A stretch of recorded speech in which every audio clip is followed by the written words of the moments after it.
What I think makes this movie work is that everybody knows how these movies typically end, but it's the journey in getting there.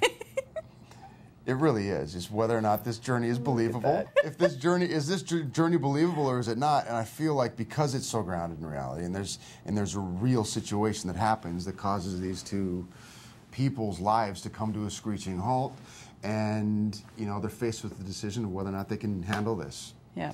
And you know, my character is like, no way. You know, is he going to run or is he going to stay? Your character feels like she can handle it on her own, but realizes that she probably can't, right? Right. And it's like this thing of, you know, what we tried to do in this movie was, what would you do in this situation? Like, really, what would you do? It's hard to say that you would, it's easy to say that you would do it, but when you really think about it, that's a huge responsibility, especially when you don't have 9 months to prepare for it. But I'm a little more like Holly, where it's just like, I could do it. I would make it work. I could do it. I could. If that happened to me, I would just step up and I would take charge and I could do it. And then you're just so overwhelmed and underprepared. Like, what was I thinking? Yeah, and then you're mad at yourself and them for putting you in this situation. But I love that about it. It has all of those emotions. It has all of those feelings and moments, and it's not glossy and perfect, and you know, they don't always say and do the right thing, but they're trying. They're good people. They have good hearts. They're trying to do the right thing, and I think they ultimately succeed. And what's fantastic about it is that these two people who really brought the worst out of each other for a long time end up being each other's saving grace. You know, really do bring the best out of each other. And it's not fun to love Sophie without the other person. You know, it's not as rewarding, because it's amazing to share that love for a child with somebody who feels just like you do about that child. It's a real, you know, it's a real gift.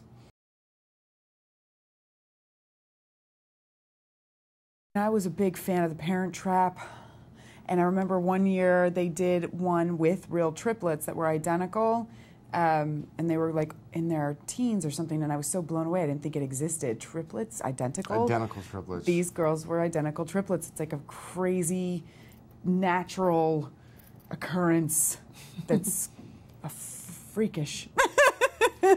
It is. I remember when I first met them, they were like these little ducks that just followed, because they just learned how to walk when I first met them. I went out to Atlanta a couple weeks early just to get to know them a little bit, because we wanted them to feel comfortable around us. She was in the process of adopting Nayli at the time. I had nothing better to do, so I was like, hey. And I love hanging out with kids anyway, because, I don't know, maybe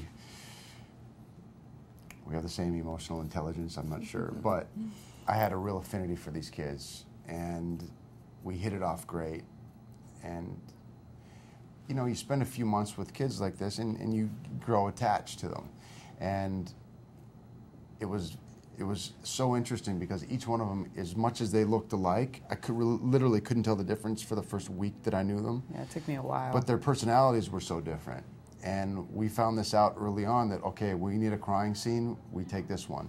We need a baby to come on and be happy, we take this one. And then when those two were sleeping, we had to take the other one and just hope that we got the right one. Or the right mood.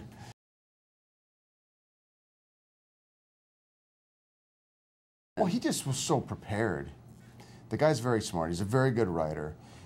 He knows what kind of movies he likes and what kind of movie he wanted to make. Yeah. And that's what was so helpful to us, because we didn't have to, you know, when we got there, he's like, okay, this is what I'm thinking for this scene. Was this, we have all this, and then if you say, oh yeah, I love that, but what if we, and then he would listen. He actually listened to ideas, but he already had an idea of how he wanted the scene to play tonally, which is huge for actors, because you don't, otherwise you're like, okay, what are you guys thinking for this? Yeah. Like, I don't know.